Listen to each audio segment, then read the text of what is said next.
तो नमस्ते दोस्तों, स्वागत है आप सभी लोगों का आपके अपने YouTube channel dream India polytechnic में। आज का हमारा video lecture switch gear and protection का है और ये आपका चौथा वीडियो लेक्चर है रिवीजन क्लासेस का। देखिए, आप सभी लोगों के कहने पर जो कि हम रिवीजन क्लासेस लेकर आए हैं और आज हम पढ़ेंगे क्लासिफिकेशन ऑफ रिले। ठीक है, तो आप लोगों का फर्ज बनता है कि आप लोग भी जो कि है वीडियो को ज़्यादा से ज़्यादा शेयर करें। आप लोग वीडियो को शेयर नहीं कर रहे हैं तो वीडियो को ज़्यादा शेयर करें और चैनल को, जिन लोगों ने अभी तक सब्सक्राइब नहीं किया तो चैनल को भी सब्सक्राइब करें। और साथ ही साथ अगर आप लोगों ने अभी तक नोट्स नहीं लिए है तो हम आपसे बार बार कह रहे हैं कि आप लोग जो कि है नोट्स ज़रूर से ले। आप लोगों को देखिए नोट्स से बहुत ज़्यादा हेल्प होगी पेपर में अच्छे नंबर लाने में और रिवीजन करने में बहुत ज़्यादा आपको आसानी नोट्स लेने से मिलेगी। आज का जो हमारा टॉपिक है वो है क्लासिफिकेशन ऑफ रिले। इसके पहले के टॉपिक हम इसके पहले वाले वीडियो लेक्चर में कवर कर चुके हैं। जिन लोगों ने इसके पहले वाले वीडियो लेक्चर नहीं देखे हैं तो वो प्लेलिस्ट में जाकर जरूर से देखें। तो चलिए शुरू करते हैं। आज सबसे पहले समझते क्या क्लासिफिकेशन ऑफ रिले। सबसे पहले हम पढ़ते हैं क्लासिफिकेशन ऑफ रिले में according to principle of according, प्रचालन सिद्धांत के आधार पर रिले का वर्गीकरण देखिए क्या है। सबसे पहले हमारी रिले आती है। हमको जितनी भी रिले हैं इन सभी के बारे में थोड़ा थोड़ा पढ़ लेना है। 3-3, 4-4 लाइन सभी के बारे में जो कि पढ़ लेंगे। 1-1, 2-2, 3-3 जितनी भी लाइन आपको पढ़नी हो। अगर क्लासिफिकेशन जैसे देखिए आपसे क्वेश्चन आपको दिखा दें हम, देखिए जैसे कि आपसे क्वेश्चन पूछा कि रिले का कार्य सिद्धांत की व्याख्या कीजिए। इसी में अगर आपसे पूछ ले कि रिले होती कितने प्रकार की हैं उनका भी वर्णन कीजिए, तो इसलिए जो कि हम इस टॉपिक को आपको पढ़ा रहे हैं। ठीक है, सबसे पहले देखिए आपका जो क्लासिफिकेशन ऑफ रिले में सबसे पहले हम पढ़ेंगे थर्मल रिले, जिसको हम हिंदी में कहते हैं ऊष्मीय रिले। देखिए इस रिले का यूज विद्युत धारा को बाईपास कराने के लिए यानी कि ब्लॉक करने के लिए किया जाता है। साधारण सी भाषा में लिखा हुआ है थर्मल रिले क्या होता है। इस प्रकार की रिले का यूज विद्युत धारा को बाईपास कराने के लिए मतलब कि आपके ब्लॉक करने के लिए किया जाता है। जब किसी सर्किट में विद्युत अधिक मात्रा में आ जाती है तब यह रिले काम करने लगती है। जब देखिए किसी भी पावर सिस्टम में या किसी भी सर्किट में आपकी विद्युत जब अधिक मात्रा में आ जाएगी तब हम जो कि है थर्मल रिले आपकी ऑपरेट हो जाती है और काम करना शुरू कर देती है। देखिए इसके बाद हमारी अगली रिले आएगी गैस एक्वेटेड रिले, गैस प्रवृत्त रिले। गैस दाब के कारण प्रचालित होने वाली रिले को हम प्रवृत्त रिले कहते हैं। क्या कहते हैं? प्रवृत्त रिले कहते हैं। गैस दाब के कारण प्रचालित होने वाली रिले को हम गैस प्रवृत्त रिले कहते हैं। तो देखिए इतनी सी जो कि हमको इसके बारे में जो कि लिख देना है जिससे कि आपको 5 नंबर आसानी से मिल जाएंगे। इसके बाद देखिए तीसरी हमारी आती है इलेक्ट्रोमैग्नेटिक रिले, वैद्युत चुंबकीय रिले। वैद्युत धारा के कारण उत्पन्न होने वाले चुंबकीय प्रभाव से प्रचालित रिले वैद्युत चुंबकीय रिले कहलाती है। देखिए बड़ी साधारण भाषा है। वैद्युत धारा के कारण उत्पन्न होने वाले वैद्युत धारा के कारण उत्पन्न होने वाले चुंबकीय प्रभाव से प्रचालित रिले वैद्युत चुंबकीय रिले कहलाती है। एक बार आप पढ़ेंगे तो आपको तुरंत जो कि याद हो जाएगी। और आप लोगों में से जो लोग नोट्स बनाते हुए चल रहे हैं आप लोग उसका फ़ायदा जो कि पेपर के टाइम देखेंगे। ठीक, और जो लोग नहीं बना रहे हैं नोट्स उनसे हम अभी भी यही कहेंगे कि आप लोग नोट्स जरूर से बनाते चलें। इलेक्ट्रो डायनामो रिले, देखिए विद्युत गतिज प्रारूपी रिले डायनामो के सिद्धांत पर कार्य करती है, उसको हम इलेक्ट्रो डायनामो रिले कहते हैं। साधारण सी भाषा है। देखिए 5वां है इलेक्ट्रो स्टैटिक रिले, विद्युत स्थैतिक रिले। जो रिले विद्युत स्थैतिक के सिद्धांत पर कार्य करती है उसे हम विद्युत स्थैतिक रिले कहते हैं। तीसरी आ गई है आपकी स्टैटिक रिले, वे रिले जिसमें कोई भी गतिज अंग नहीं होता है तथा इलेक्ट्रॉनिक या चुंबकीय प्रभाव से के साथ अनुक्रिया करती है, स्थैतिक रिले कहलाती है। इसके बाद देखिए दूसरा हमारा आता है अकॉर्डिंग टू एप्लीकेशन, उपयोग के आधार पर रिले का वर्गीकरण। इसमें आपकी आती है पहली relay over current relay. Over current relay देखिए अति धारा रिले, जब किसी परिपथ में फॉल्ट उत्पन्न होता है तो उस परिपथ की धारा का मान अधिक होने के कारण अति धारा रिले का प्रचालन होता है। देखिए जब भी किसी परिपथ में जो आपका फॉल्ट उत्पन्न होता है तो उसमें जो कि परिपथ में धारा का मान अधिक हो जाता है, सभी लोगों को पता है, तो अति धारा रिले का प्रचालन होता है।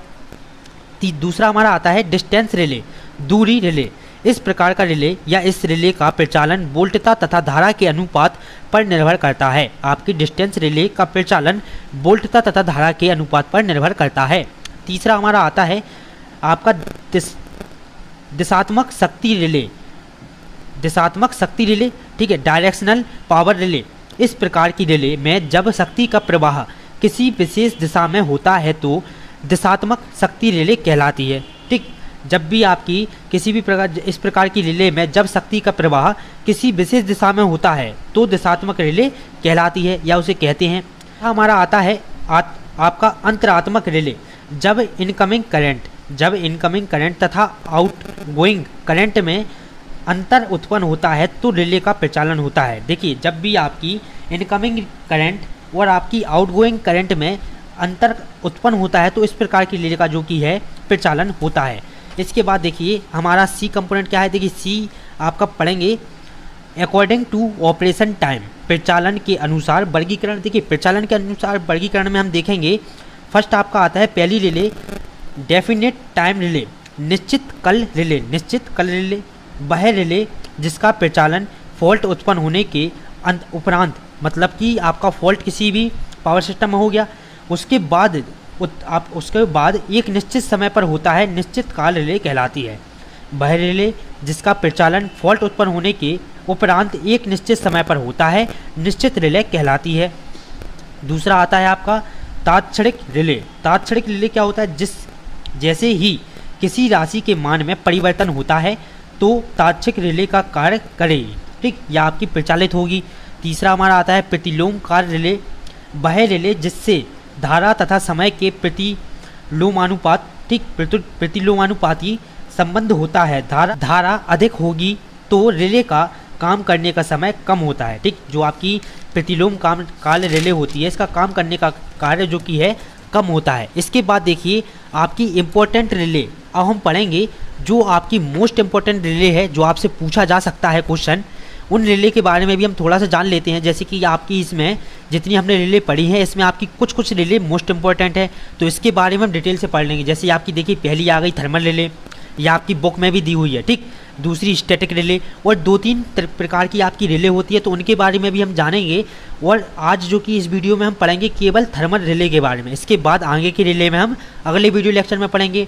देखिए आप हमेशा जो कि एक चीज़ याद रखिएगा, 5th सेमेस्टर में जो भी स्टूडेंट्स हैं तो वो इस बार के पेपर बड़ी ही सावधानी से दें, क्योंकि इस बार जो कि है आपकी कॉपी बहुत ही सख्ती के साथ चेक की जाएंगी, ठीक। तो आप इस बार जब जो कि है 40 नंबर का करके आएंगे तब आपको 20-30 नंबर दिए जाएंगे। आप सभी लोगों को हल तो पता ही है BTUP का, ठीक। जब हम पता चले पूरा पेपर करके आए तो हमारे 20-30-40 नंबर आ रहे हैं। तो इसी तरह से आप लोग इतना अंदाज़ा 5th सेमेस्टर के स्टूडेंट्स को हो चुका है, और हम फिर से यही कहते हैं कि हमको पढ़ते अभी भी सब कुछ चलना है। तो देखिए अब हम जानते हैं थर्मल रिले के बारे में। देखिए ऊष्मीय रिले विद्युत धारा के, ऊष्मीय रिले थर्मल रिले को हम क्या कहते हैं हिंदी में, ऊष्मीय रिले विद्युत धारा के आपका ऊष्मन प्रभाव, ऊष्मन प्रभाव को इंग्लिश में कहेंगे हीटिंग इफेक्ट। आप हीटिंग इफेक्ट भी लिख सकते हैं इसकी जगह, ठीक है। ऊष्मीय रिले विद्युत धारा के ऊष्मन प्रभाव के सिद्धांत पर कार्य करती है। आपकी जो थर्मल रिले होती है ये आपके हीटिंग इफेक्ट के सिद्धांत पर कार्य करती है। रिले के प्रचालन हेतु ऊष्मा का उपयोग प्रत्यक्ष अप्रत्यक्ष रूप से किया जाता है,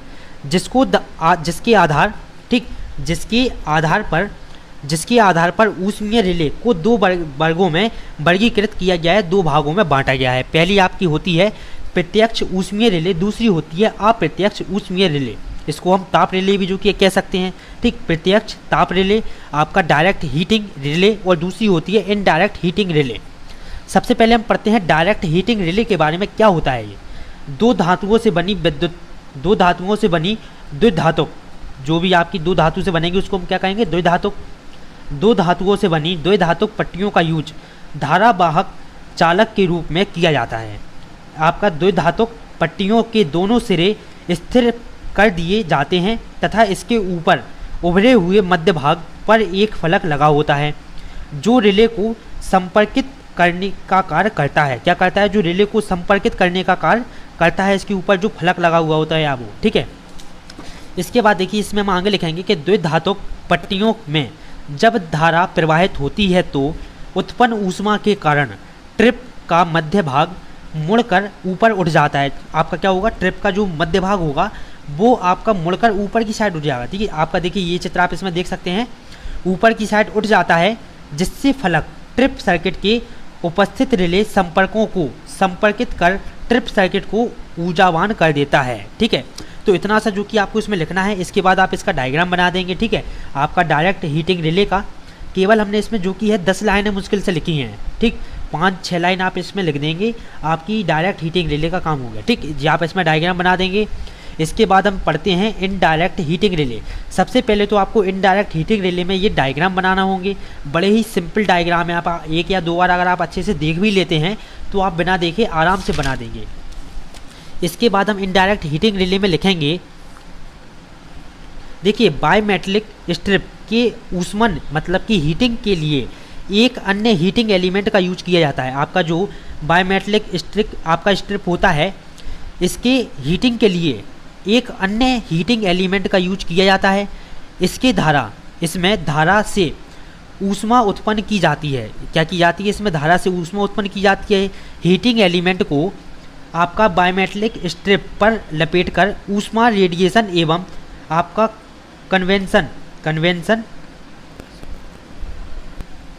रेडिएशन एवं कनेक्शन के द्वारा अथवा एक तेल कुंड में आपका बायमेटलिक स्ट्रिप और हीटिंग एलिमेंट को पृथक स्थापित कर केवल हीटिंग आपका कन्वेक्शन के द्वारा आपका द्विधातुक पट्टियों का ऊष्मन किया जाता है। ठीक है, तो ये आपका क्या था? Indirect heating relay. इसके अनुप्रयोग हम पढ़ेंगे। देखिए ऊष्मीय रिले, थर्मल रिले का यूज प्रायः अतिभारों से मोटर के रक्षण हेतु किया जाता है। तो देखिए अब इसके बाद हमारा अगला टॉपिक जो आता है उसका नाम है स्टैटिक रिले, जिसको हम कहते हैं स्थिर आपका स्थैतिक रिले भी, जो कि हिंदी में हम इसको कहते हैं। तो देखिए वीडियो को आप लोग ज़्यादा से ज़्यादा शेयर करें ताकि और लोग भी जो कि है आपके जितने भी दोस्त हैं, स्टूडेंट्स हैं, वो भी रिवीजन जरूर से कर सकें। और अपने कॉलेज ग्रुप में भी जो कि ये वीडियो को जरूर से शेयर करें ताकि आपके जितने भी फ्रेंड हैं उन सब तक ये वीडियो पहुँच सके। और जिन लोगों ने अभी तक नोट्स नहीं लिए हैं तो हम बार बार आपसे कह रहे हैं कि नोट्स आप लोग ज़रूर से लें, जिससे कि आपको पेपर में काफ़ी ज़्यादा हेल्प जो कि है नोट्स से मिलेगी। तो चलिए हम पढ़ते हैं स्थैतिक रिले क्या होता है। स्टैटिक रिले क्या होता है? स्थैतिक रिले वह रिले जिसमें मूविंग पार्ट नहीं होता है, उसे हम स्टैटिक रिले कहते हैं। ये आपकी वन वर्ड डेफिनेशन हो गई। ठीक है, कि वह रिले जिसमें मूविंग पार्ट नहीं होते हैं उसे हम स्टैटिक रिले कहते हैं। इस प्रकार की रिले में आउटपुट को स्थिर घटकों जैसे चुंबकीय और इलेक्ट्रो सर्किट आदि द्वारा प्राप्त किया जाता है। देखिए इस प्रकार की रिले में आउटपुट को स्थिर घटकों जैसे चुंबकीय और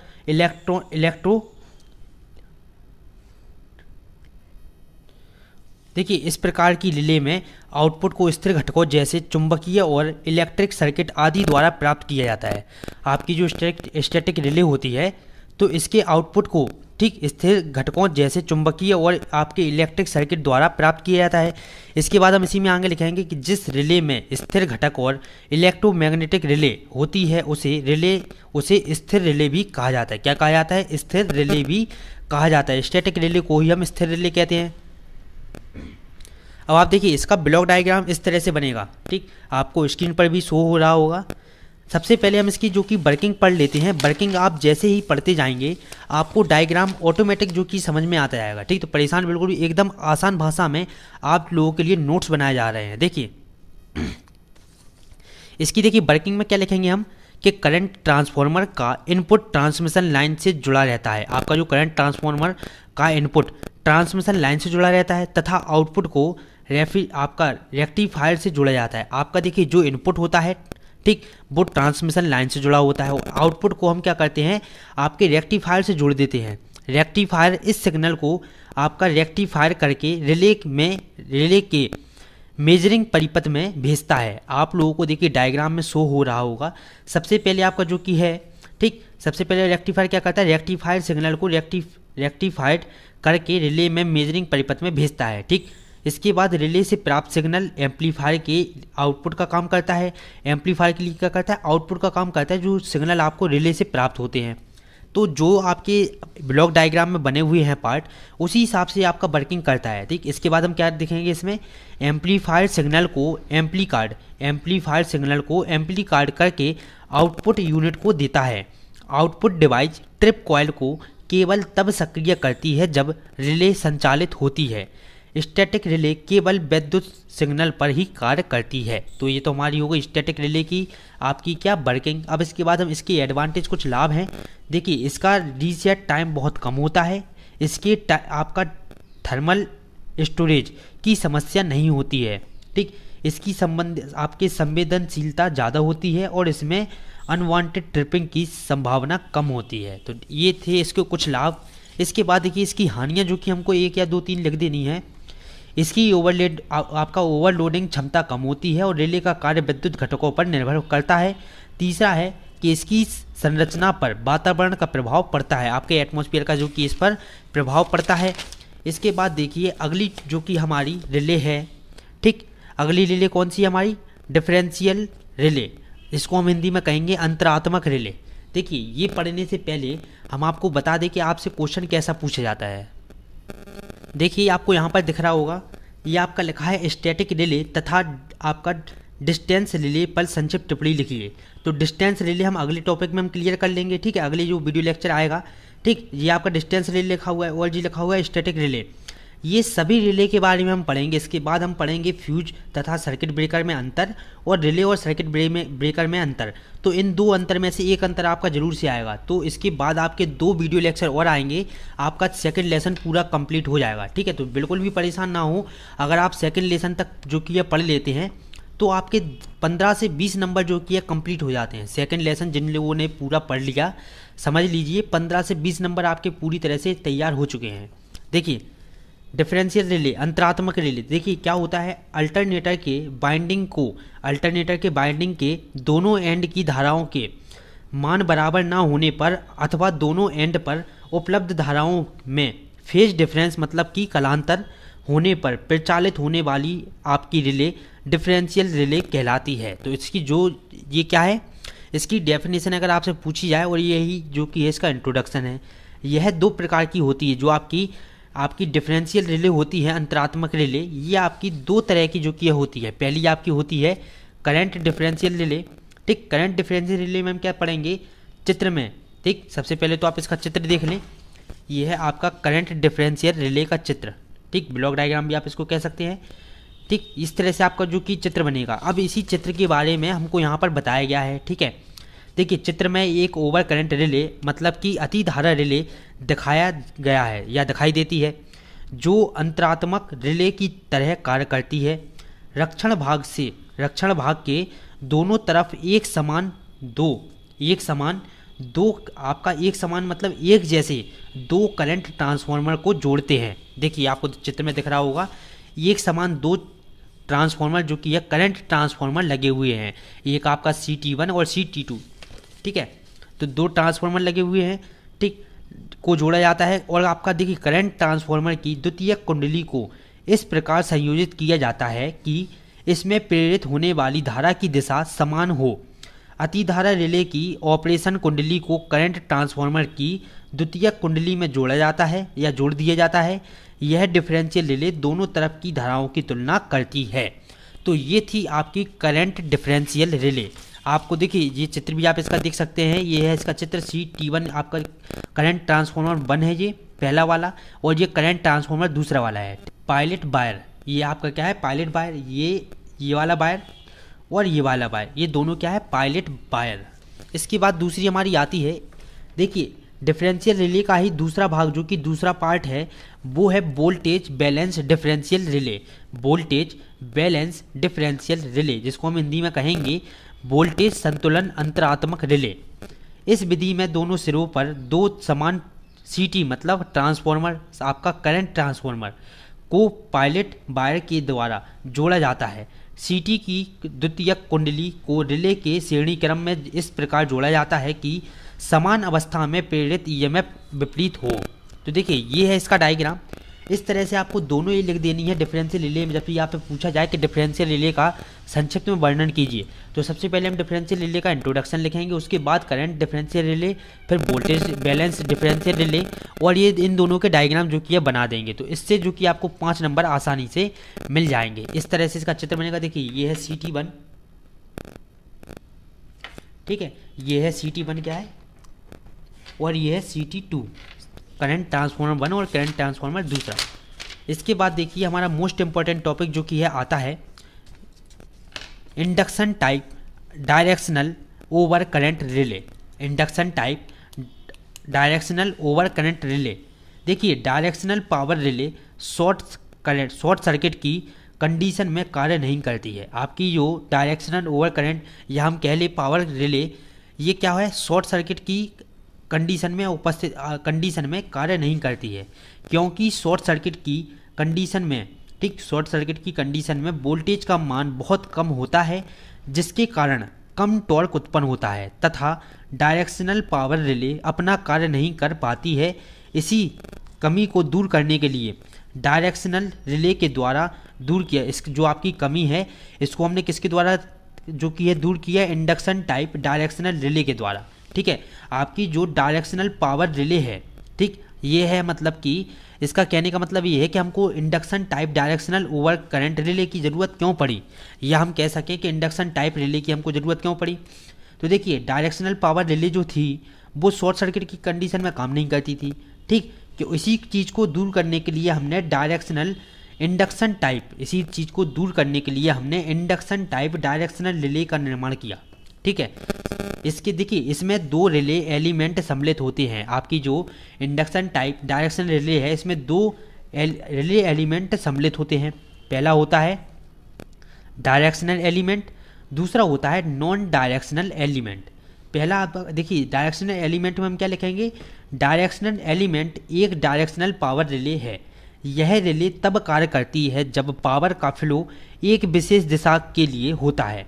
इस एलिमेंट की प्रेशर कॉइल की सहायता से सर्किट की वोल्टेज से कनेक्ट रहती है। आपकी जो रिले है या एलिमेंट है ये प्रेशर कॉइल की सहायता से सर्किट की वोल्टेज से कनेक्ट रहती है। इसके बाद देखिए हमारा अगला टॉपिक आता है non directional relay. Non directional relay को हम पढ़े लेते हैं।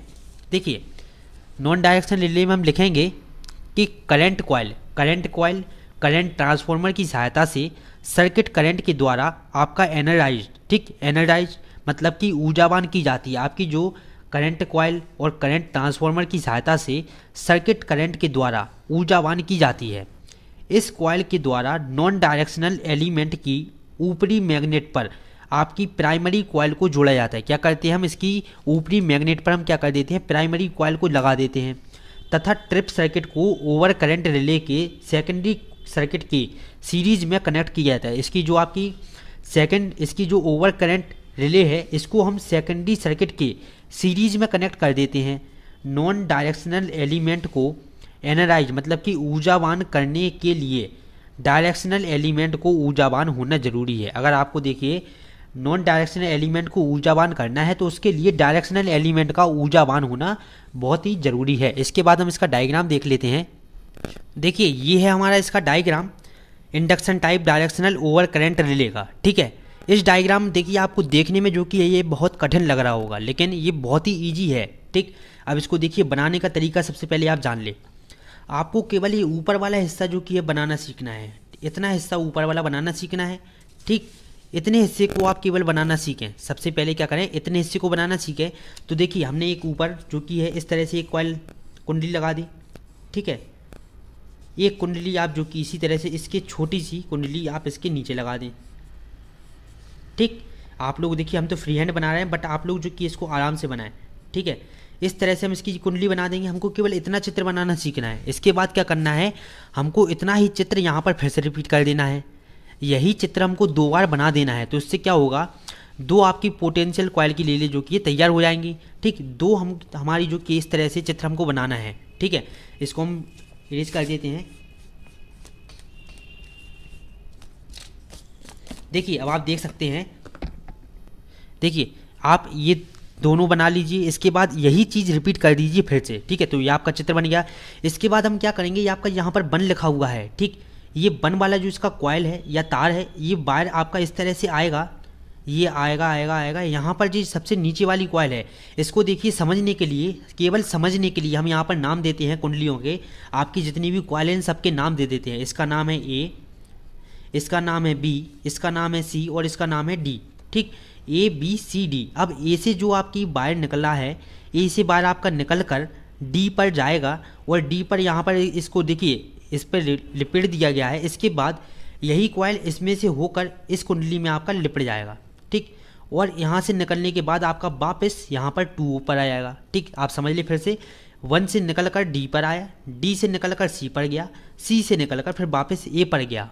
ठीक, A D C A D C ए, इस तरह से आपको जो कि इसका याद करना है। ठीक है, इसके बाद देखिए अब क्या है, दूसरा वाला ये वाला वायर जो आपका है इसको हम कहते हैं CT से, मतलब कि करंट ट्रांसफार्मर से जो आपका वायर जुड़ा हुआ है, इसको हम इस तरह से आपका जाएगा कुंडली से लिपटता हुआ आपका आकर B पर जाएगा, ठीक, B, इसके बाद C पर आपका वायर लिपटकर यहाँ पर जो करंट ट्रांसफार्मर के दूसरे वाले आपके एलिमेंट पर जो कि कनेक्ट हो जाएगा। ठीक है, तो 2 सिरे इसके हो गए, 2 सिरे इसके हो चुके हैं।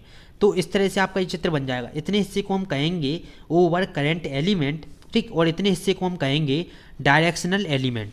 आपके 2 एलिमेंट हमने इसमें आपने पढ़े हैं, डायरेक्शनल और नॉन डायरेक्शनल एलिमेंट। इतने हिस्से को हम कहेंगे डायरेक्शनल एलिमेंट और इतने हिस्से को हम कहेंगे non directional element.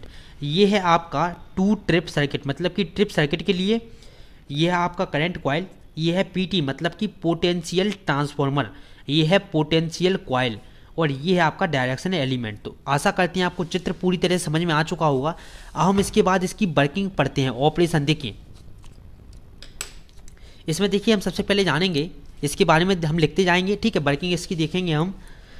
Normally operation condition के अंतर्गत रिले द्वारा पोटेंशियल सर्किट में पावर सामान्य दिशा में फ्लो होती है, इसलिए induction type directional over current relay आपका ऑपरेशन ऑपरेट नहीं होती है। आपकी क्या नहीं होती है? ऑपरेशन ऑपरेट नहीं होती है, करती है। हालांकि जब शॉर्ट सर्किट होता है तो करंट या पावर विपरीत दिशा में प्रवाहित होने लगता है। हम सभी लोगों को पता है जब आपका शॉर्ट सर्किट होता है तो करंट या पावर आपकी विपरीत दिशा में प्रवाहित होने लगता है। ऊपरी एलिमेंट की डिस्क आपकी कॉन्टैक्ट को कनेक्ट या शॉर्ट सर्किट करने के लिए घूमती है। आपकी जो ऊपरी डिस्क लगी होती है वो क्या करती है? करंट को आपके शॉर्ट सर्किट करने के लिए जो कि घूमती है, ठीक, शॉर्ट सर्किट करने के लिए घूमती है। यह ओवर करंट एलिमेंट के लिए सर्किट को पूरा करती है। क्या करती है? यह ओवर करंट एलिमेंट के लिए आपके सर्किट को पूरा करती है।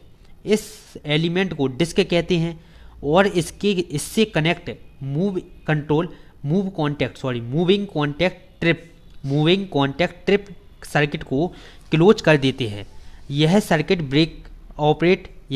ब्रेकर ऑपरेट करता है जो फॉल्टी एलिमेंट को अलग कर देता है। देखिए हम जितनी भी रिले पढ़ चुके हैं इन सभी का काम फॉल्टी एलिमेंट को अलग करना ही है, ठीक, सभी का काम एक ही है। 2 रिले एलिमेंट ऐसी व्यवस्था होती है, 2 एलिमेंट ऐसी व्यवस्था होती है इनकी 2 एलिमेंट की कि उनके द्वारा करंट के आंतरिक ट्रिपिंग को तब तक आपका कंट्रोल नहीं किया जा सकता है जब तक कि निम्न शर्तें पूरी ना हो। निम्न शर्तें, देखिए निम्न शर्तें क्या है इसकी हम ये देख लेते हैं। देखिए पहली इसकी शर्त है कि एक दिशा में करंट प्रवाहित होता है, जैसे डायरेक्शनल एलिमेंट को ऑपरेट करना। दूसरा है रिवर्स दिशा में करंट प्रेशर मान से अधिक होता है। तीसरा है अत्यधिक करंट ओवर करंट एलिमेंट की समय सेटिंग के अनुरूप अवधि के लिए बनती है, ठीक, अत्यधिक करंट ओवर करंट एलिमेंट की समय सेटिंग के लिए जो कि है अनुरूप अवधि के लिए बनती है। तो देखिए, तो इसके बाद हमारा जो अगला टॉपिक आता है जिसका नाम है induction type non directional over current relay. ये मोस्ट इंपॉर्टेंट टॉपिक है आपका, ये कई बार आपसे जो कि है एग्जाम में पूछा भी गया है स्विच गियर के, ठीक है। तो वीडियो को शेयर करते हुए जरूर से करें। हम बार आपसे जो कि कह रहे हैं आप लोगों के लिए जो कितनी मेहनत की जा रही है, तो उस मेहनत को भी जो कि आप लोग मिलकर सभी लोग सफल बनाएं और चैनल को ज़्यादा से ज़्यादा सपोर्ट करें और सब्सक्राइब चैनल को जरूर से करें। चलिए अब हम पढ़ते हैं क्या induction type non directional over current relay. तो देखिए इसमें हम सबसे पहले तो पढ़ेंगे इसका इंट्रोडक्शन और संरचना हमने दोनों एक ही में लिख दी है, ठीक है। इस रिले को अर्थ लीकेज इंडक्शन टाइप रिले भी कहा जाता है। आपकी जो induction type non directional over current relay होती है इसका दूसरा नाम क्या है? अर्थ लीकेज इंडक्शन टाइप रिले भी कहा जाता है। जब सर्किट में करंट प्रीसेट वैल्यू से अधिक हो जाता है, मतलब कि जब आपके सर्किट में करंट प्रीसेट का मतलब पूर्व निर्धारित, जो आपकी पहले निर्धारित की गई हो, पूर्व निर्धारित मान से अधिक हो जाता है तो आपका ओवर करंट रिले का ऑपरेशन होता है, ठीक। तब क्या होता है? जब आपकी प्रीसेट वैल्यू से अधिक हो जाता है सर्किट में करंट का मान, तब आपका ओवर करंट रिले का ऑपरेशन होता है। इसमें 2 इलेक्ट्रोमैग्नेटिक लगे होते हैं। केवल आपको इतनी चीज़ याद रखनी है कि इसमें 2 इलेक्ट्रोमैग्नेटिक लगे होते हैं, एक आपका ई आकार का और एक आपका यू आकार का। ई आकार का जो इलेक्ट्रोमैग्नेटिक होता है, ठीक है, इस रिले में ऊपरी भाग में ई आकार का तथा निचले भाग में यू आकार का इलेक्ट्रोमैग्नेटिक लगा होता है, ठीक है। इतनी चीज़ आपने देख ली। इसके दोनों भुजाओं पर एक बाइंडिंग लिपटी होती है। आपकी ई और यू जो है इसकी दोनों भुजाओं पर आपकी बाइंडिंग लिपटी हुई होती है, ठीक। चित्र में जब हम आपको दिखाएंगे तब आपको समझ में आ जाएगा बड़ी आसानी से। इसके बाद देखिए जो ऊपरी वाले इलेक्ट्रोमैग्नेटिक की सेकेंडरी बाइंडिंग से संयोजित होकर क्लोज सर्किट बनाती है। ठीक है, दोनों मैग्नेट के मध्य एक हल्की चालक पदार्थ की बनी आपकी डिस्क स्पिंडल एक दृढ़तापूर्वक संयोजित होती है। मतलब कि दोनों इलेक्ट्रोमैग्नेटिक के बीच आपकी डिस्क स्पिंडल लगा होता है। ठीक है, स्पिंडल के ऊपर एक आपके मूविंग कॉन्टैक्ट भी स्थित होता है। आपका स्पिंडल है, इसके ऊपर हम जो कि एक मूविंग कॉन्टैक्ट भी स्थिर कर देते हैं जो डिस्क के साथ घूमकर रिले के फिक्स कॉन्टैक्ट को संपर्कित करता है। जो क्या करता है, आपके रिले के साथ घूमकर आपके फिक्स कॉन्टैक्ट को संपर्कित करता है, मतलब कॉन्टैक्ट करता है। डिस्क की गति को कंट्रोल करने के लिए किनारे पर स्थायी ब्रेक चुंबक भी लगा होता है। ठीक है, अब देखिए इतनी चीज़ जो कि हमने इसकी देख ली, क्या आपकी संरचना और जो कि है इसका इंट्रोडक्शन दोनों एक ही में है। ठीक है, ऊपरी मैग्नेटिक के बीच में दो बाइंडिंग होती है, प्राइमरी बाइंडिंग और सेकेंडरी बाइंडिंग। रिले के ऑपरेशन के लिए मेन सर्किट में सर्किट ट्रांसफार्मर के यूज से या सर्किट ट्रांसफार्मर का उपयोग करके रिले की प्राइमरी बाइंडिंग को करंट सप्लाई की जाती है। ठीक है, इसके बाद देखिए हम इसका चित्र देख लेते हैं। आपको देखिए ये डायग्राम दिख ही रहा होगा। देखिए आप लोगों को अच्छे समझ में आया इसलिए जो कि है आधा चित्र बनाया गया है, ये पूरा नहीं है, ये कंप्लीट। ठीक है, कंप्लीट चित्र आपको जो कि हम थोड़ी देर में दिखाएंगे। देखिए आपका जो non directional over current relay होता है, इसमें सबसे पहले तो आप देखें दो इलेक्ट्रोमैग्नेटिक लगी हुई होती है। ठीक, एक जी अपर इलेक्ट्रोमैग्नेटिक और लोअर इलेक्ट्रोमैग्नेटिक। बीच में आपका लगा हुआ है क्या, स्पिंडल, डिस्क स्पिंडल जिसको हम कह सकते हैं। ये आपकी ये जो है डिस्क, ये है आपकी एल्यूमिनियम डिस्क। ये है आपका मूविंग कॉन्टैक्ट जो हमने आपको बताया था, इसके ऊपर मूविंग कॉन्टैक्ट भी स्थिर होता है। ठीक है, आप जो इंट्रोडक्शन हमने आपको लिखाया है इसी को देख कर लिखवाया है। ठीक, आप भी जो कि इसी को देखकर याद कर सकते हैं पूरा इंट्रोडक्शन और इसकी संरचना। ठीक है, अब देखिए यहाँ पर क्या है, ये प्लग सेटिंग आपका ब्रिज, प्लग सेटिंग ब्रिज है ये आपका। इसके बाद हम इसके देखिए बाइंडिंग इसमें जो कि है भरते हैं और आपको हम बताते हैं। देखिए आपको चित्र दिख रहा होगा, देखिए ये है आपका इसका चित्र। ठीक है, तो इसका आप स्क्रीनशॉट ले लीजिए या हम टेलीग्राम पर इसकी फ़ोटो जो कि है शेयर कर देंगे आपको। देखिए ये है आपका क्या है, ये वाला जो आपका है ये है आपकी ई प्रकार की इलेक्ट्रोमैग्नेटिक जिसको हम कहेंगे अपर इलेक्ट्रोमैग्नेटिक, और नीचे आपका लगा है क्या, लोअर इलेक्ट्रोमैग्नेटिक। बीच में क्या है, मूविंग कॉन्टैक्ट या मूविंग डिस्क। ठीक है, इसके बाद देखिए आपकी ये जो है, ठीक, इसमें जो आपकी बाइंडिंग की गई है इसको हम कहेंगे प्राइमरी बाइंडिंग, और इसमें जो बाइंडिंग की गई है, ठीक, इसको हम कहेंगे सेकेंडरी बाइंडिंग। ठीक, अब बाइंडिंग हम करेंगे कैसे, आपका ये है करंट ट्रांसफार्मर। ठीक, करंट ट्रांसफार्मर के लिए करंट टर्मिनल, करंट ट्रांसफार्मर के लिए करंट टर्मिनल, यहाँ से आपका एक टर्मिनल जो कि यहाँ पर जाता है और इसमें बाइंडिंग करता हुआ, ठीक, वापस आता है। ठीक है, और इस वाले में बाइंडिंग कर कर जो कि है ये फिर से इसी में वापस चला जाता है। ठीक है, तो एक छोड़ तो आपका एक टर्मिनल आपका इसमें चला जाता है, और दूसरा टर्मिनल जो आपका होता है, दूसरा टर्मिनल आपका यहाँ से जाकर इसमें लगा होता है जिसका नाम है प्लग सेटिंग ब्रिज। ठीक, प्लग सेटिंग ब्रिज में आपका दूसरा टर्मिनल लगा होता है सर्किट ट्रांसफार्मर का, करंट ट्रांसफार्मर का एक सर्किट आपका इसमें प्राइमरी बाइंडिंग में जाता है, और दूसरा आपका टर्मिनल यहाँ पर चला जाता है प्लग सेटिंग ब्रिज में। इसके बाद देखिए हम क्या करेंगे, इसके बाद साधारण सा आपको जो कि एक काम करना है, आपकी जो बाइंडिंग यहाँ पर की गई है, यहाँ से एक आपका प्लग जाएगा इस तरह से। ठीक है, ये प्लग आपको जाता हुआ दिख रहा होगा, और यहाँ पर फर्स्ट वाले में जो कि है यहाँ पर आप कनेक्ट कर देंगे। दूसरा वाला आपका इसी तरह से जाएगा, दूसरे वाले को भी आप इसमें कनेक्ट कर देंगे, तीसरे वाले को आप इसी तरह कनेक्ट करेंगे, चौथे वाले को। टोटल 7 आपके इस तरह से प्लग बने हुए हैं, इनको आप इसमें कनेक्ट करते जाएंगे। ठीक, इसके बाद आप इसकी यहाँ से वाइंडिंग कर देंगे इन दोनों की, तो आपका ये पूरा चित्र बनकर जो कि बड़ी आसान तरीके से तैयार हो जाएगा। तो आशा करते हैं आप इसका चित्र जो कि खुद से बना लेंगे। ठीक है, हम इसकी फ़ोटो जो कि टेलीग्राम पर आपको शेयर कर देंगे वीडियो के साथ। ठीक, तो परेशान आप लोग बिल्कुल भी ना हो। इसके बाद हम इसकी वर्किंग को समझ लेते हैं जो आपकी मोस्ट इंपॉर्टेंट है। देखिए वर्किंग अगर आप अच्छे से लिख देते हैं तो एग्जामिनर केवल आपका चित्र देखता है, चित्र के भी आपको 2 से 3 नंबर आसानी से मिल जाते हैं। ठीक है, वर्किंग को हम देख लेते हैं। देखिए शॉर्ट सर्किट के समय जब मेन प्रोटेक्टिव सर्किट में करंट का मान अचानक बढ़ जाता है, जब आपके मेन प्रोटेक्टिव सर्किट में करंट का मान क्या होता है, अत्यधिक जब अचानक से बढ़ जाता है, तब सर्किट ट्रांसफार्मर द्वारा कनेक्टेड रिले की प्राइमरी बाइंडिंग में आपका करंट फ्लो ज़्यादा बढ़ जाता है, मतलब कि करंट ज़्यादा फ्लो होने लगता है। ठीक है, इंडक्शन इफेक्ट के कारण रिले की सेकेंडरी बाइंडिंग में लिमिट से अधिक विद्युत वाहक बल ईएमएफ उत्पन्न होता है। देखिए, जब आपकी सेकेंडरी वाइंडिंग में आपकी लिमिट से ज़्यादा जब आपकी धारा प्रवाहित होगी तो उसमें ईएमएफ उत्पन्न हो जाता है, जो सेकेंडरी वाइंडिंग में आपके करंट फ्लो को बढ़ा देता है, जिसके परिणाम स्वरूप ई तथा यू आकार वाले दोनों इलेक्ट्रोमैग्नेटिक से क्रमशः φ1 तथा φ2 फ्लक्स आसमान मतलब कि असमान एक समान नहीं होता, असमान फेस एंगल पर उत्पन्न होता है। ठीक है, जब ये आपका जो कि ये फ्लक्स उत्पन्न होगा तो क्या होगा, दोनों फ्लक्स की आंतरिक क्रिया के कारण घूर्णी चुंबकीय क्षेत्र उत्पन्न होता है जो डिस्क को घुमाने का काम करता है। जब डिस्क यांत्रिक नियंत्रण बलागुण के विपरीत घूमने लगती है, ठीक है, तब क्या होता है, आपके जो डिस्क होती है वो यांत्रिक नियंत्रण बलागुण के विपरीत घूमने लग जाती है। ठीक है, तो इतनी चीज हम इसमें जो कि वर्किंग लिखेंगे। इसके बाद हम इसमें आगे लिखेंगे कि निश्चित समय के बाद स्पिंडल से आपके कनेक्टेड आपकी मूविंग कॉन्टैक्ट ट्रिप सर्किट के टर्माइंड से कनेक्ट हो जाते हैं, जिससे ट्रिप सर्किट एनर्जाइड मतलब कि ऊर्जावान होकर ट्रिप कॉइल की सहायता से फॉल्टी सर्किट के आपके सर्किट ब्रेकर को ट्रिप कर देता है। ठीक, फॉल्टी सर्किट के सर्किट ब्रेकर को क्या कर देता है, ट्रिप कर देता है। तो ये थी इसकी वर्किंग। ठीक है, आप इसकी वर्किंग जो कि एक दो बार आसानी से पढ़ेंगे और आप चित्र के माध्यम से इसको समझने का प्रयास करेंगे। किसके माध्यम से, चित्र के माध्यम से। तो आप चित्र के माध्यम से जब आप इसको समझेंगे तो आपको आसानी से ये चीज़ समझ में आ जाएगी। ठीक है, और जिन लोगों को नहीं आओ तो ये आप थोड़ी जो कि है वीडियो रिवर्स करके भी एक बार इसको देख सकते हैं। इसके बाद अगला टॉपिक हमारा आता है डिस्टेंस रिले। क्या है डिस्टेंस रिले?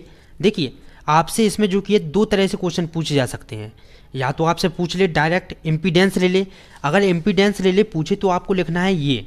ठीक है, अगर आपसे पूछे डिस्टेंस रिले तो डिस्टेंस रिले में आपको इतना कुछ लिखना होगा। ठीक है, हम बता देते हैं आपको। अगर आपसे पूछ ले कि डिस्टेंस रिले, देखिए जैसे कि हम आपको क्वेश्चन दिखा दें। देखिए, आप देख सकते हैं यहाँ पर पूछा गया है कि स्टैटिक रिले तथा डिस्टेंस रिले पर संक्षिप्त टिप्पणी लिखिए।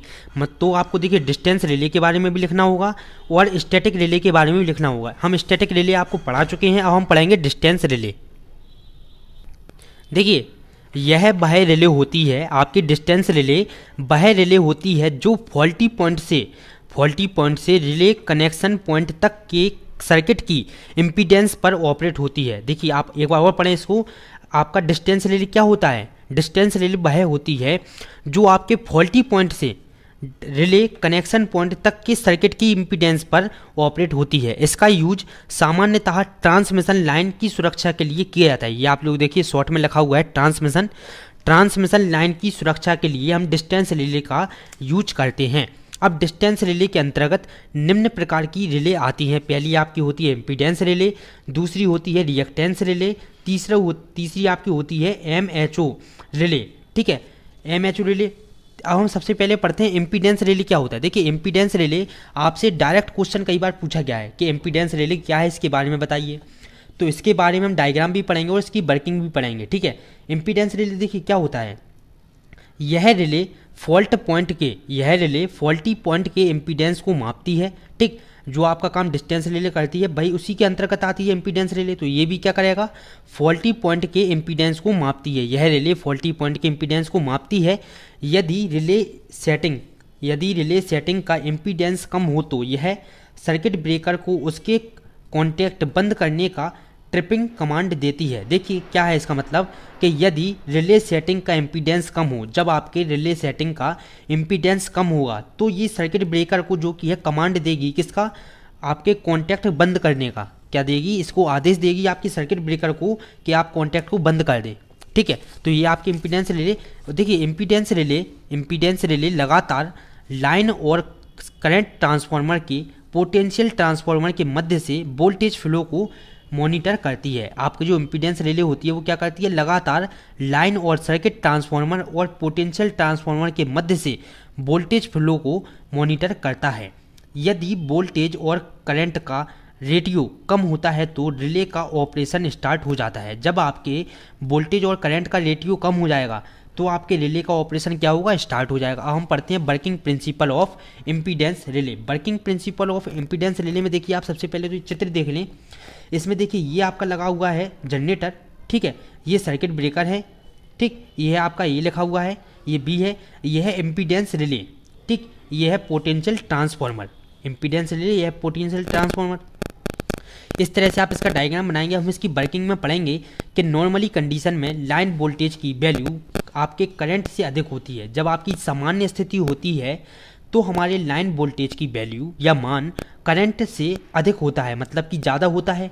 लेकिन जब लाइन में फॉल्ट होता है, मतलब कि जब आपकी किसी भी लाइन में फॉल्ट उत्पन्न हो जाता है तो क्या होता है, देखिए करंट का मैग्नीट्यूड बढ़ जाता है और वोल्टेज कम हो जाता है। जब आपका करंट का मैग्नीट्यूड बढ़ जाएगा तो क्या हो जाएगा, वोल्टेज कम हो जाता है।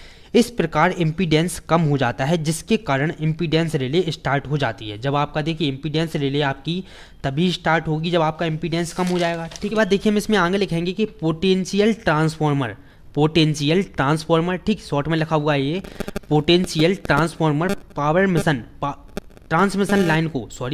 पोटेंशियल ट्रांसफार्मर ट्रांसमिशन लाइन को वोल्टेज सप्लाई करता है और करंट ट्रांसफार्मर के कारण करंट फ्लो होता है। आपका देखिए पोटेंशियल ट्रांसफार्मर है जो वो ट्रांसमिशन लाइन को वोल्टेज सप्लाई करता है, ठीक है, जिससे क्या होता है, करंट ट्रांसफार्मर के कारण आपका करंट फ्लो होता है।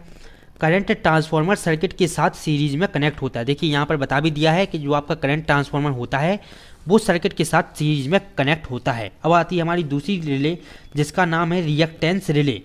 इसका यूज शॉर्ट ट्रांसमिशन लाइन में किया जाता है। आपकी जो रिएक्टेंस रिले होती है इसका यूज हम कहाँ पर करते हैं, शॉर्ट ट्रांसमिशन लाइन में करते हैं।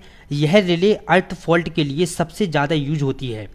रिएक्टेंस रिले करंट ऑपरेटेड और डायरेक्शनल रेजिस्टेंस रिले के है, ठीक है, यह नॉन डायरेक्शनल रिले है। इसका यूज शॉर्ट ट्रांसमिशन लाइन में अर्थ फॉल्ट हेतु किया जाता है। किसके लिए, इसका यूज हम ट्रांसमिशन लाइन में अर्थ फॉल्ट के लिए जो कि है करते हैं। इसके बाद हमारी तीसरी रिले आती है MHO रिले। देखिए ये क्या है, यह रिले सामान्य रूप से डायरेक्शनल रिले है। आपकी जो यह रिले है यह सामान्य रूप से डायरेक्शनल रिले है। इसे आपका एडमिटेंस रिले भी कहा जाता है। क्या कहा जाता है, इसे एडमिटेंस रिले भी कहा जाता है। डायरेक्शनल फीचर्स होने के कारण यह लंबी ट्रांसमिशन लाइन में यूज होती है, ठीक है। यह क्या होता है, MHO जो रिले है ये आपकी लंबी ट्रांसमिशन लाइन में यूज होती है। यह फेज फॉल्ट तथा अर्थ फॉल्ट दोनों की पोटेंशियल में यूज की जाती है। आपकी जो MHO रिले है यह आपकी फेज फॉल्ट और आपकी अर्थ फॉल्ट दोनों रिले में पोटेंशियल में यूज की जाती है, ठीक है। यह वोल्टेज रिस्ट्रेन आपका डायरेक्शनल रिले है। यह बस बार के आसपास के फॉल्ट का बारीकी से पता लगा लेती है। मतलब कि ये क्या है, आपकी जो MHO रिले है ये बस बार के आसपास के फॉल्ट को क्या कर लेती है, सेंस कर लेती है। इसके बाद देखिए दो एक्स्ट्रा जो की है रिले हमने आपको बता दी हैं। ये जो रिले है इसके बारे में आपको पता होना चाहिए। ये है क्या, आपके under reach of distance relay क्या होता है और ओवर रीच रिले क्या होता है, इसके बारे में भी आपको जो कि है बेसिक सी चीज़ है ये पता होना चाहिए। लेकिन इसके बाद ठीक है, ये आपको देखिए अगर आप लोग चाहें तो नोट्स कर सकते हैं वरना ना करें इसको। देखिए जब फॉल्ट रिले के पोटेंशियल जोन में हो, जब फॉल्ट आपका यह त्रुटि रिले के पोटेंशियल जोन में हो तो आपके रिले तब भी ऑपरेट होने से असफल हो जाए तो इसे रिले की अंडर रीच कहते हैं। जब आपका क्या हो, जब आपकी फॉल्ट रिले के पोटेंशियल जोन में हो और रिले तब भी ऑपरेट होने से असफल हो जाए, मतलब कि शुरू ना हो पाए, तो इसे रिले को अंडर रीच रिले कहा जाता है। अब हम देखिए ओवर रीच रिले क्या होता है। डिस्टेंस रिले की वह प्रवृत्ति या नेचर जो आपका प्रोटेक्टिव एरिया के आगे फॉल्ट की कंडीशन में भी ऑपरेट होती है, उसे इस रिले की ओवर रीच रिले कहा जाता है। तो देखिए ये हमारा कंप्लीट हो चुका है। इसके बाद हमारा जो अगला टॉपिक आता है वो आता है induction type, impedance relay, fuse एवं सर्किट ब्रेकर में अंतर, रिले एवं आपका सर्किट ब्रेकर में अंतर और MCB और MCCB में अंतर। इन चारों के बारे में जो कि हम डिस्कस करेंगे अब अच्छे से। सबसे पहले हम जानते हैं इंडक्शन टाइप इम्पीडेंस रिले क्या होती है। अगर वीडियो आप लोगों को यहाँ तक जरा भी अच्छी लग रही हो और समझ में आ रही हो तो वीडियो को जल्दी ही सभी लोग जो कि मिलकर शेयर कर दें अपने सभी दोस्तों के साथ और जल्दी से सभी लोग मिलकर एक बार वीडियो को लाइक भी कर। चलिए सबसे पहले हम पढ़ते हैं इंडक्शन टाइप इम्पीडेंस रिले के बारे में। इसका सबसे पहले हम आपको चित्र दिखा देते हैं, उसके बाद हम इसकी वर्किंग इंट्रोडक्शन वगैरह पढ़ेंगे, ठीक है। सबसे पहले आप इसका चित्र देख लें। देखिए स्क्रीन पर आप इसका जो कि चित्र देख सकते हैं, इसकी फोटो हम आपको टेलीग्राम पर शेयर कर देंगे, ठीक है, परेशान बिल्कुल भी ना हो। ये है आपका ट्रिप सर्किट, ठीक है। ये है PT से, मतलब कि पोटेंशियल ट्रांसफार्मर से voltage restraining magnet and armature, ठीक है।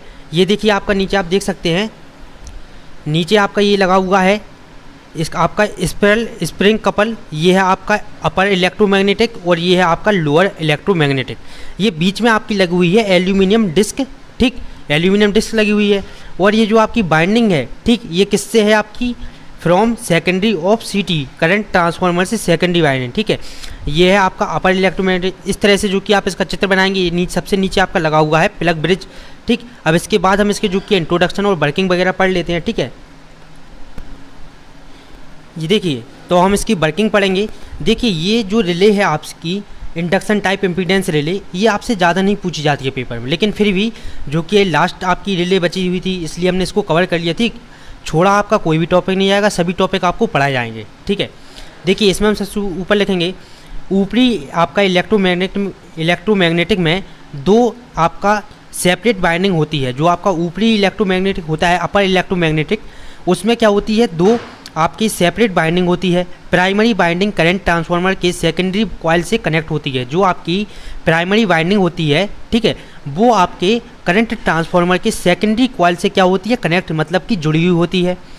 बाइंडिंग की आपकी करंट सेटिंग रिले के नीचे रखे प्लग ब्रिज की हेल्प से बदला जाता है। आपकी बाइंडिंग की करंट सेटिंग, ठीक, रिले के नीचे लगी हुई प्लग ब्रिज, जो आप सबसे नीचे देख रहे हैं रिले में, उस प्लग ब्रिज की सहायता से जो कि हम बदल सकते हैं। रिले इलेक्ट्रोमैग्नेटिक के बीच फ्लक्स इंड्यूज रोटेशनल टॉर्क का उत्पादन होता है, जो रिले के एल्यूमिनियम डिस्क को आपका क्या करता है, घुमाता है, ठीक, एल्यूमिनियम डिस्क को घुमाता है और परमानेंट मैग्नेटिक कंट्रोल और आपके ब्रेकिंग टॉर्क प्रदान करती है, मतलब कि उत्पन्न करती है। इसके बाद हम इसमें आगे लिखेंगे कि नॉर्मली ऑपरेशन में, नॉर्मल सामान्य स्थिति में, नॉर्मल ऑपरेशन कंडीशन में आर्मेचर पर लगाया गया फोर्स कॉन्टैक्ट्स और संपर्क, ठीक है, संपर्क और ओपन रखता है, संपर्क को क्या रखता है, खुला हुआ रखता है। जब सिस्टम में फॉल्ट उत्पन्न होता है तो एल्यूमिनियम डिस्क घूमना शुरू कर देता है और आपके रोटेशन इलेक्ट्रोमैग्नेटिक की करंट के समानुपाती होता है। डिस्क का घूमना स्प्रिंग को आपका बाउंड कर देता है। तो इसके बाद देखिए, इसमें थोड़ी सी लाइन जो कि हम ऐड और करेंगे कि रिले ऑपरेशन के लिए डिस्क के रोटेशन का एंगल अपने आर्मेचर पर, उसके आर्मेचर पर वर्क करने वाले फोर्स पर डिपेंड करता है। जो आपकी रिले ऑपरेशन के डिस्क के रोटेशन होता है, ठीक, रोटेशन एंगल आर्मेचर पर वर्क करने वाले फोर्स पर डिपेंड करता है, ठीक। आर्मेचर पर वर्क करने वाले फोर्स सीधे अप्लाई वोल्टेज के समानुपाती होता है। जो आपका फोर्स आपका वर्क करता है किस पर, आर्मेचर पर, जो फोर्स आपका वर्क करता है, मतलब कार्य करता है, वो आपके अप्लाई वोल्टेज के क्या होता है, समानुपाती होता है। इस प्रकार रोटेशन का कोण भी वोल्टेज पर निर्भर करता है, मतलब कि जो आपका रोटेशन का कोण होता है वो आपका किस पर, वोल्टेज पर निर्भर करता है। तो इस प्रकार से जो कि है हमें इम्पीडेंस रिले की वर्किंग वगैरह लिखनी है, ठीक। इसके बाद हम अगले टॉपिक पर अपने आते हैं, जिसका नाम है फोर्स और सर्किट ब्रेकर में अंतर। तो देखिए, बहुत ही सरल भाषा में आपके लिए लिखा गया है, ठीक। आप एक बार में ही जो कि इसको याद कर सकते हैं और ज़्यादातर आपका मोस्ट इंपॉर्टेंट है फोर्स और सर्किट ब्रेकर, आपका फ्यूज और सर्किट ब्रेकर में अंतर। तो इसको आप लोग जो कि ज़रूर से याद करें। देखिए, ये जो तीन अंतर आपको बता रहे हैं, ये आपको याद करना जो कि ये बहुत ज़रूरी है, ठीक है। आपसे पेपर में जो कि है पूछा ही जा सकता है। चलिए, तो देखिए, फ्यूज और सर्किट ब्रेकर में हम अंतर पढ़ते हैं। सबसे पहले आपकी फ्यूज की अगर बात करें तो फ्यूज का उपयोग एक बार किया जा सकता है, जबकि सर्किट ब्रेकर का उपयोग हम कई बार कर सकते हैं। जो आपका फ्यूज होता है, ये आपका एक टाइम जो कि एक बार आप यूज कर सकते हैं इसको, लेकिन सर्किट ब्रेकर को हम बार बार जो कि सही कर यूज कर सकते हैं। फ्यूज को ऑन ऑफ स्विच के लिए भी के रूप में उपयोग नहीं कर सकते हैं, जबकि हम सर्किट ब्रेकर को ऑन ऑफ स्विच के रूप में जो कि इसका उपयोग कर सकते हैं। फ्यूज की लागत कम होती है और आपकी सर्किट ब्रेकर की लागत ज़्यादा होती है। चौथा आपका है कि देखिए, इसका ऑपरेशन टाइम कम होता है और इसका ऑपरेशन टाइम ज़्यादा होता है। आपका सर्किट ब्रेकर जो है वो आपका तुरंत जो कि ऑपरेशन करता है, ठीक है। ऑपरेशन टाइम क्या होता है, ज़्यादा होता है इसका, और इसका ऑपरेशन टाइम क्या होता है, कम होता है। सॉरी सर, आपका जो फ्यूज होता है इसका ऑपरेशन टाइम क्या होता है, कम होता है, मतलब कि जल्दी ऑपरेशन आपका कर देता है। पांचवा आपका आता है अंतर कि ब्रेकिंग क्षमता कम होती है, किसकी, फ्यूज की, लेकिन सर्किट ब्रेकर की क्षमता जो कि है ब्रेकिंग क्षमता ज़्यादा होती है।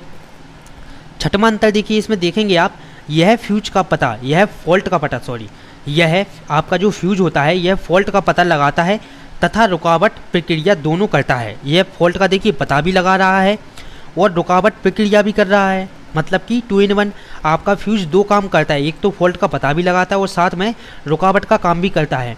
लेकिन सर्किट ब्रेकर की अगर हम बात करें तो यह केवल रुकावट करता है, ठीक। रिले सिस्टम द्वारा फॉल्ट का पता लगाता है। आपका जो रिले सिस्टम होता है इसके द्वारा आपका सर्किट ब्रेकर फॉल्ट का पता लगाता है, और सर्किट ब्रेकर जो है वो केवल रुकावट का काम करता है, ठीक, पता लगाने का काम इसका नहीं है। सातवां हमारा इसमें अंतर आता है कि यह केवल ओवर करंट के खिलाफ सुरक्षा प्रदान करता है। मतलब कि जो आपका फ्यूज होता है वो केवल आपका ओवर करंट से आपको सुरक्षा प्रदान कर सकता है। लेकिन अगर हम बात करें सर्किट ब्रेकर की, तो सर्किट ब्रेकर जो आपको शॉर्ट सर्किट और आपका ओवर करंट, शॉर्ट सर्किट और ओवर करंट दोनों से ही आपकी सुरक्षा करता है। आठवां हमारा अंतर आता है कि इसकी कीमत कम होती है, और तथा हम सर्किट ब्रेकर की बात करें तो सर्किट ब्रेकर की जो कि है कीमत ज़्यादा होती है, ठीक है। ये आपके जो कि 8 अंतर हमने आपको बता दिए हैं फ्यूज और सर्किट ब्रेकर के बारे में। अब हम पढ़ते हैं रिले और सर्किट ब्रेकर के बीच अंतर। तो देखिए, रिले एक स्विचिंग डिवाइस है जो ओवर सिस्टम में, जो आपका पावर सिस्टम में फॉल्ट होते ही सर्किट ब्रेकर को सिग्नल देती है। लेकिन सर्किट ब्रेकर से सिग्नल प्राप्त करके सर्किट ब्रेकर क्या करता है, सर्किट ब्रेकर सर्किट को स्वचालित रूप से तोड़ देता है। सर्किट ब्रेकर का काम क्या होता है, तोड़ना होता है, ब्रेक करना होता है, ठीक है। इसके बाद दूसरा अंतर आप इसमें देखें कि रिले संपर्क मतलब कि कॉन्टैक्ट को नहीं तोड़ता है। आपका जो रिले होता है वो आपके कॉन्टैक्ट को नहीं तोड़ता है, यह केवल फॉल्ट को सेंस कर लेता है, मतलब कि इसका अनुमान लगा लेता है, सेंस कर लेता है, और सर्किट ब्रेकर को सिग्नल देता है, और सर्किट ब्रेकर सर्किट को तोड़ता है, ठीक। देखिए आपने इसके बीच अंतर क्या है, सर्किट ब्रेकर कॉन्टैक्ट को नहीं तोड़ता है, लेकिन आपका सर्किट ब्रेकर आपके कॉन्टैक्ट को तोड़ देता है। रिले सर्किट कॉन्टैक्ट को नहीं तोड़ता है, और सर्किट ब्रेकर क्या करता है, कॉन्टैक्ट को तोड़ देता है। तीसरा अंतर इसमें आता है कि रिले एक स्विचिंग और सेंसिंग डिवाइस है, जबकि सर्किट ब्रेकर एक डिस्कनेक्ट डिवाइस है, ठीक है। चौथा आता है इसमें अंतर कि रिले वो आपका लोअर पावर इनपुट वोल्टेज पर काम करती है, जबकि सर्किट ब्रेकर स्वचालित ऑन लोड डिवाइस है, स्वचालित ऑन लोड डिवाइस है। पांचवा अंतर इसमें आता है कि इसका यूज कई सर्किट ब्रेकर में किसी एक को आपका कंट्रोल या नियंत्रण करने या आपके चुनने के लिए किया जाता है, ठीक, मतलब कि चॉइस के लिए किया जाता है। इसका यूज कहाँ पर करते हैं, हम रिले का उपयोग करते हैं किसी भी सर्किट ब्रेकर में किसी भी एक को कंट्रोल करने के लिए या चुनने के लिए इसका यूज किया जाता है, जबकि सर्किट ब्रेकर का यूज करते हैं हम, यह प्रति सर्किट एक का यूज करता है, ठीक, प्रति सर्किट पर एक सर्किट ब्रेकर का यूज जो किया जाता है। इसके बाद छठवां अंतर हमारा इसमें आता है कि रिले असतत मतलब कि डिस्क्रीट, ठीक, रिले असतत सिग्नल को असतत सिग्नल के लिए एक विद्युत एम्पलीफायर का काम करता है, जबकि सर्किट ब्रेकर के रूप एम्पलीफायर के रूप में कार्य नहीं करता है। सर्किट ब्रेकर क्या है, एक एम्पलीफायर के रूप में कार्य नहीं करता है, और आपका रिले करता है। तो इस तरह से आपको इसके बीच में जो कि अंतर लिखना होगा। अब हम बात करते हैं लास्ट टॉपिक की अपने, एमसीबी तथा एमसीसीबी में क्या अंतर होता है। तो देखिए, एमसीबी और एमसीसीबी का अंतर के पहले हम इसका फुल फॉर्म जान लेते हैं, ठीक है। एमसीबी का फुल फॉर्म होता है मिनिएचर सर्किट ब्रेकर, जबकि एमसीसीबी जो है इसका फुल फॉर्म होता है मोल्डेड केस सर्किट ब्रेकर। क्या होता है, मोल्डेड केस सर्किट ब्रेकर। दूसरा अंतर देखिए इसमें आपका है कि एमसीबी तथा एमसीसीबी यह दोनों ही इलेक्ट्रिकल के सर्किट ब्रेकर हैं, मतलब कि आपका एक एमसीबी भी एक सर्किट ब्रेकर है और एमसीसीबी भी एक सर्किट ब्रेकर है, जिसका काम फॉल्ट के समय ऑटोमेटिक बंद होकर अपने उपकरण को सुरक्षा देना होता है। एमसीबी तथा एमसीसीबी दोनों ही लो वोल्टेज सर्किट ब्रेकर हैं, मतलब यह दोनों ही आपका 1000 वोल्टेज से नीचे यूज करते हैं। जो आपके एमसीबी और एमसीसीबी हैं ये दोनों ही आपके 1000 वोल्टेज से नीचे यूज किए जाते हैं।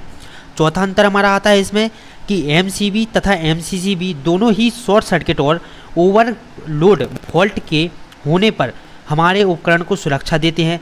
आपके जो एमसीबी और एमसीसीबी हैं, जब आपके शॉर्ट सर्किट और ओवर करंट से हमारे जो कि है उपकरण की सुरक्षा करते हैं। पांचवा आता है कि एमसीबी 1 एम्पियर से आपका 63 एम्पियर तक मार्केट में मिल जाता है, ठीक है। जबकि हम एमसीसीबी की बात करें तो एमसीसीबी 63 एम्पियर से 1000 एम्पियर तक आपको बाज़ार में मिलता है। छठवां हमारा आता है इसमें कि एमसीसी में रिमोट कंट्रोल नहीं होता है, जबकि एमसीसीबी में रिमोट कंट्रोल होता है, ठीक है। आपका एमसीबी में रिमोट कंट्रोल आपको नहीं दिया जाता, जबकि एमसीसीबी में क्या होता है, रिमोट कंट्रोल होता है। सातवां हमारा आता है एमसीबी की इंटरप्टिंग रेटिंग। एमसीबी की इंटरप्टिंग रेटिंग आपका 18,000 एम्पियर तक होती है, जबकि एमसीसीबी की इंटरप्टिंग रेटिंग कितनी होती है? 2 लाख तक होती है। ठीक, 2 लाख एम्पियर तक होती है। आठवां आपका पॉइंट है कि एमसीबी तथा एमसीबी का यूज घरों में लाइटिंग सर्किट और कम लोड पर चलने वाले छोटे छोटे उपकरण को सुरक्षा देने के लिए किया जाता है, जबकि एमसीसीबी का उपयोग हम बड़ी बड़ी कंपनियों में और बड़े बड़े उपकरण को सुरक्षा देने में करते हैं। तो देखिए अब आप देख सकते हैं इसी तरह से जो कि हमने पूरा वीडियो लेक्चर में आपके सभी टॉपिक सेकंड लेसन के कंप्लीट कर दिए हैं। अब अगले वीडियो लेक्चर में हम अपना थर्ड लेसन जो कि स्टार्ट करेंगे स्विच गियर एंड प्रोटेक्शन का। एमसीबी और एमसीसीबी के बीच में भी जो कि आपको बड़े ही आसान भाषा में हमने आपको अंतर समझा दिया है। वीडियो जरा भी अच्छी लगी हो तो सभी लोग मिलकर जल्दी से लाइक कर दें और अपने सभी दोस्तों के साथ वीडियो को ज़्यादा से ज़्यादा शेयर जरूर से करें, ताकि उन तक भी ये वीडियो पहुँच सके और वो भी अपना रिविज़न जो कि है कर सके। देखिए इतनी अच्छे से, इतनी सरल भाषा में, इतनी आसान तरीके से आपको कोचिंग में भी जो कि है नहीं समझाया जाएगा। और अगर आप हमारे चैनल से पढ़ रहे हैं तो आपको कोचिंग की जरा भी आवश्यकता आपको बिल्कुल भी नहीं है। देखिए नोट्स की बात है तो नोट्स हम आपको दे ही रहे हैं, और सभी सब्जेक्ट के नोट्स आपको केवल 99 रुपये में जो कि दे रहे हैं। अगले वीडियो लेक्चर में जो कि अपना थर्ड लेसन स्टार्ट करेंगे जिसका नाम है प्रोटेक्टिव स्कीम। ठीक है, तो चलिए मिलते हैं अगली वीडियो लेक्चर में। नमस्ते। सभी लोग जल्दी से वीडियो को शेयर कर दे और चैनल को सब्सक्राइब नहीं किया है तो चैनल को भी सब्सक्राइब कर दे।